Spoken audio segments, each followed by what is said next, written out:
Baik, selamat jumpa semuanya. Saya Raffi Mustafa Hawari. Pada kesempatan kali ini saya akan mempresentasikan mengenai analisis kinerja bisnis Kimia Farma tahun 2020 sampai tahun 2023.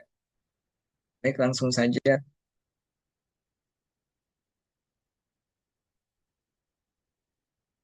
Saya akan memperkenalkan diri terlebih dahulu. Nama saya Raffi Mustafa Hawari. Saya adalah lulusan S1 Agribisnis yang memiliki minat di bidang entry data dan analisis bisnis. Memiliki kemampuan dalam pengolahan data, visualisasi, dan analisis statistik menggunakan alat seperti Excel, Google Sheets, dan software lainnya. Memiliki ketertarikan dalam mengubah data kompleks menjadi data yang dapat ditindaklanjuti sebagai dasar pengambilan keputusan dalam mendukung pertumbuhan usaha atau bisnis. Berikut merupakan sertifikasi dan juga pelatihan yang saya ikuti. Saya mendapatkan sertifikat dari BNSP sebagai Certified of Productivity Measurement sejak Oktober 2025 dan akan berlaku sampai Oktober 2028. Lalu saya mengikuti pelatihan pengukuran produktivitas yang diadakan oleh PPPD Jakarta dan Kadin Jakarta pada bulan Oktober 2025. Saya mengikuti pelatihan Service Excellence yang juga diadakan oleh PPPD Jakarta dan juga Kadin Jakarta pada bulan September 2025. Dan juga saya mengikuti pelatihan dari Revoyu mengenai digital marketing mini source yang saya ikuti pada bulan April tahun 2024. Langsung kita kepada profil perusahaan dari Kimia Farma. Kimia Farma adalah perusahaan industri farmasi pertama di Indonesia yang didirikan oleh pemerintah Hindia Belanda pada tahun 1817. Nama perusahaan ini pada awalnya adalah NV Chemicalian Handel Betkamp and Co. Berdasarkan kebijaksanaan nasionalisasi atas eks-perusahaan Belanda di masa awal kemerdekaan, pada tahun 1958, pemerintah Republik Indonesia melakukan peleburan sejumlah perusahaan farmasi menjadi PNF atau Perusahaan Negara Farmasi Bhinneka Kimia Farma. Kemudian pada tahun Kemudian pada tanggal 16 Agustus 1971, bentuk badan hukum PNF diubah menjadi perseroan terbatas sehingga nama perusahaan berubah menjadi PT Kimia Farma Persero. Berikut proyek portofolionya. Proyek ini bertujuan untuk menganalisis kinerja bisnis dan profitabilitas PT Kimia Farma pada tahun 2020 sampai tahun 2023 untuk mendapatkan pemahaman mendalam mengenai tren penjualan, laba, dan efektivitas operasional di berbagai dimensi bisnis seperti geografis, produk, dan kualitas layanan untuk mengidentifikasi area yang membutuhkan perbaikan atau strategi pengembangan. Berikut problem statement ya. Yang pertama terjadi stagnasi pertumbuhan pendapatan. Trend net sales selama periode 2020 hingga 2023 cenderung stabil sehingga sebenarnya memerlukan pertumbuhan signifikan dan dibutuhkan strategi baru dalam peningkatan volume penjualan. Lalu ketergantungan geografis yang tinggi, kinerja bisnis sangat didominasi oleh segelintir provinsi terutama di Jawa Barat yang menciptakan risiko operasional dan peluang yang belum tereksplorasi di wilayah lain, misalnya Riau, Kalimantan, dan lain sebagainya. Lalu ada kesenjangan kualitas layanan transaksi, adanya disparitas antara rating cabang yang tinggi 4,45 dan rating transaksi yang lebih rendah, misalnya nilainya 4, bahkan di cabang dengan rating tertinggi, rating transaksi cenderung lebih rendah sekitar 3,99 hingga ini pada titik pembelian memerlukan peningkatan detail. Lalu kita menuju pada mekanisme pengumpulan datanya. Yang pertama kita mengimport dataset ke Google BigQuery. Yang pertama kita akan membuat terlebih dahulu new project yang di Google BigQuery ini. Kita beri nama Rakamin strip KF strip Analytics, lalu langsung klik create. Lalu setelah dibuat projectnya, setelah klik new project di Google BigQuery, kita mencari kolom yang bertulisan dari project ID-nya, Rakamin strip KF strip Analytics. Lalu kita klik daripada titik 3 di samping project ID-nya, lalu klik create dataset. Setelah di create dataset, kita kasih nama datasetnya kimia underscore pharma, lalu diklik location type-nya multi-region. Setelah itu kita langsung create dataset. Setelah dibuat datasetnya, kita membuat tabel yang ada pada dataset. Jadi di tulisan di samping nama datasetnya kimia underscore pharma ada titik tiga lagi yang bila diklik titik tiganya akan muncul tulisan create table, lalu klik create table, dan kita akan mengimpor data-data untuk dimasukkan ke project yang ada di Google BigQuery, yang dimana tabel-tabel yang akan diimport ini terpisah dengan file format CSV, lalu singkatnya langsung create table. Dan di sini ditunjukkan bahwasanya tabel-tabelnya terdapat beberapa tabel yang diimpor dari luar untuk dimasukkan ke Google BigQuery seperti KF underscore final underscore transaction, lalu KF underscore inventory, lalu KF underscore kantor underscore cabang, lalu KF underscore product.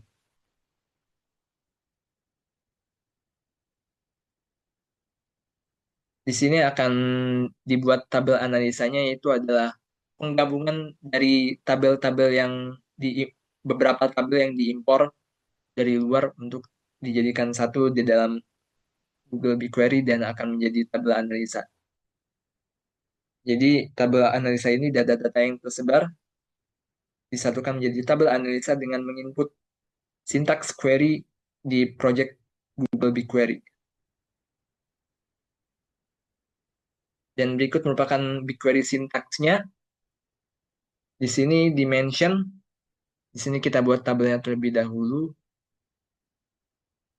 yang akan menjadi tabel analisa, dan di sini dimension kolom-kolom dari tabel-tabel yang tersebar tersebut ya, dari luar yang sudah dimasukkan ke Google BigQuery, seperti yang di dalamnya ada kolom-kolom seperti transaction underscore ID, ada date, ada branch underscore ID, ada branch underscore name, ada kota, ada provinsi, rating underscore cabang, customer underscore name, product underscore ID, product underscore name, actual underscore price, hingga discount underscore percentage. Lalu kita bikin kolom baru yang kolomnya dinamakan persentase underscore gross underscore laba. Lalu juga ada net underscore sales. Lalu juga dibikin kolom lagi net underscore profit hingga rating. Lalu digabungkan semuanya menjadi satu, menjadi tabel analisa. Jadi query ini adalah contoh dari proses ETL, yaitu extract, transform, and load, di mana data mentah dari transaksi, produk, dan cabang diambil, yang dinamakan extract, lalu dihitung metrik kuncinya dalam kurung transform, dan kemudian dimuat dalam kurung load ke dalam tabel baru yang siap digunakan untuk pembuatan laporan dan dashboard. Dan di sini sudah terlampir dashboardnya yang yang diambil data-datanya dari tabel analisa dan dijadikan dashboard di Google Looker Studio. Di sini disajikan data-data terkait pendapatan dari tahun ke tahun, lalu top 10 total transaksi cabang provinsi, lalu top 10 net sales cabang provinsi. Disuguhkan juga geomap Indonesia untuk total profit masing-masing provinsi, top 5 cabang dengan rating tertinggi, rating transaksinya rendah, dan juga data-data eksplorasi lainnya seperti snapshot data hingga analisis produk. Di sini disebutkan juga net sales-nya berapa saja, jumlah net profitnya, ID transaksinya, jumlahnya berapa, rata-rata dari rating cabang, rata-rata dari rating transaksi, dan juga rata-rata persentase diskon. Jadi di sini ada beragam data yang disajikan dalam dashboard yang terintegrasi di sini, yang diambil dari tabel analisa. Jadi bila dilihat dari dashboardnya, diungkapkan bahwa analisis tren dan juga polanya, yaitu tren penjualan jangka panjang atau net sales. Grafik pendapatan dari tahun 2020 sampai 2023 menunjukkan bahwa net sales cenderung datar dan stabil dengan mencapai angka kurang lebih 80 miliar rupiah. Ini menunjukkan stabilitas pasar dan operasional yang baik. Namun, stabilitas ini juga dapat mengindikasikan ketiadaan pertumbuhan eksponensial atau keberhasilan signifikan dan inisiatif pemasaran atau ekspansi selama periode tersebut. Lalu, konsentrasi geografis tinggi, analisis berdasarkan provinsi menyorot konsentrasi kinerja yang sangat tinggi di beberapa wilayah, seperti dominasi Jawa Barat. Dominasi Jawa Barat mendominasi baik dalam ID transaksi mendekati 200.000 maupun net sales mencapai 100 miliar rupiah. Kinerja bisnis sangat bergantung pada provinsi-provinsi di Jawa dan sebagian Sumatera. Provinsi di luar top 5 ini menyumbang jauh lebih sedikit. Lalu cabang rating tinggi tapi transaksi rating cukup. Cabang-cabang ini termasuk di Jambi, Papua Barat, Bangka Belitung, Nusa Tenggara, dan Papua memiliki rating cabang yang sangat tinggi di atas 4,64. Namun rating transaksi mereka cenderung mendekati atau tepat 4. Rating transaksi yang lebih rendah dekat dengan batas baik, mengindikasikan bahwa pengalaman pelanggan spesifik saat bertransaksi seperti kecepatan pelayanan, ketersediaan stok, atau kepuasan setelah transaksi masih memiliki ruang untuk perbaikan bahkan di cabang terbaik. Lalu rekomendasi strategi perbaikannya yaitu strategi profitabilitas produk, yaitu gencarkan promosi dan ketersediaan produk-produk dengan net profit tertinggi.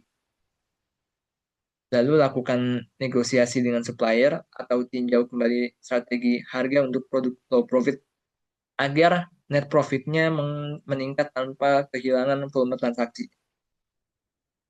Lalu dilanjutkan dengan strategi pertumbuhan, yaitu mengingat tren penjualan net sales yang datar, perluasan pangsa pasar di luar Jawa Barat dan Jawa Tengah adalah kunci. Perlu memfokuskan pengembangan strategi pemasaran dan operasional yang ditargetkan untuk wilayah dengan transaksi atau penjualan rendah seperti di Riau, Kalimantan, Nusa Tenggara, dan Aceh. Lalu juga ada strategi peningkatan kualitas layanan karena rating cabang sudah tinggi, 4,45.